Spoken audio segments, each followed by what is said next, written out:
सामने आया। सांसारिक व्यक्ति शरीर से जन्म होने वाले को पुत्र या पुत्री स्वीकार करता है, ये स्वाभाविक प्रकृति।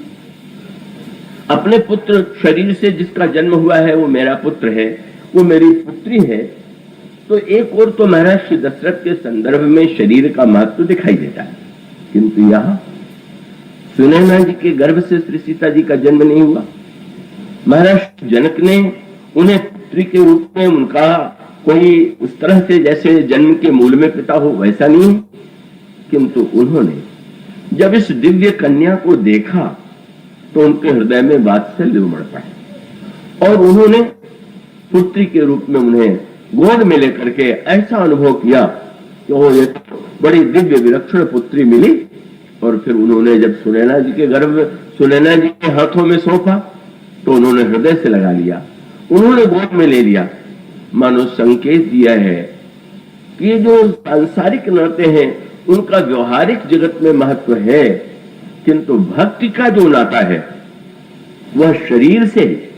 महाराज दशरथ जब ये कहते हैं, मन के रूप में जब ये कहते हैं कि मेरे पुत्र बनिए, तो वो ठीक जैसी उनकी कामना है, शरीर के प्रति जो महत्व बुद्धि है उसके अनुकूल है।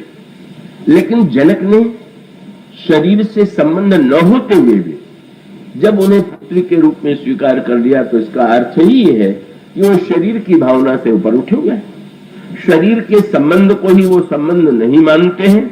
और भक्त का तो सारा नाता जो है, का ये जो भक्त है उसका तो मूला आधार ही भाव है।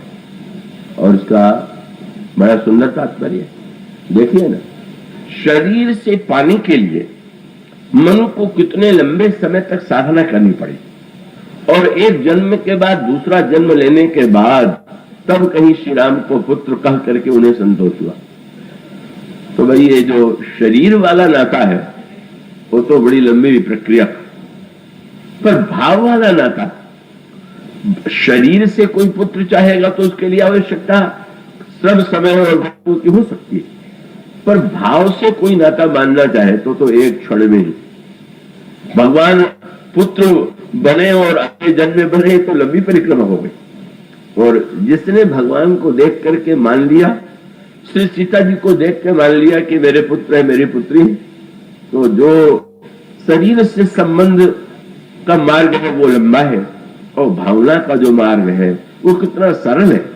और वस्तुतः मानो ईश्वर ये कहता है कि अच्छा ठीक ही तो है, तुम सकाम हो तो मुझे पुत्र बना लो और निष्काम हो तो मुझे पुत्री बना लो।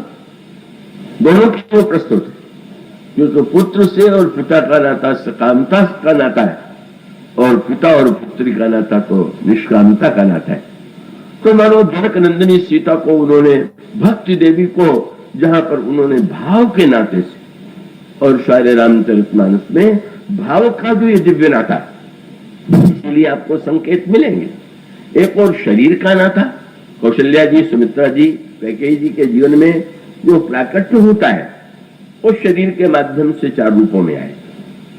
पर जब वन में भगवान राम ने शबरी जी को मां के रूप में स्वीकार किया और शबरी जी ने पुत्र के रूप में स्वीकार किया, तो वो नाता जो था शरीर का नाता नहीं था, शुद्ध भाव का नाता। वहां पर भी वही महाराज दशरथ ने जब पुत्र के रूप में पाया तो वो शरीर का नाता था, पर जब वीरराज ने प्रभु को पुत्र के रूप में पा लिया और प्रभु ने पिता कह करके पुकारा, तो कितना सरल मार्ग हो गया। मानो एक वीर भी भगवान को पुत्र बना सकता है। एक भिलनी का जो अत्यंत दीनहीन है वो अभी पुत्र को, प्रभु को पुत्र मान करके अपने आप को धन्य कर सकती है। तो मानो श्री सीता जी का प्राकट्य क्या हुआ, मानो भाव राज्य का आज उदय हो गया मिथिला में। भाव से एक संबंध, भाव से एक नाता महाराज श्री जनक ने पाया।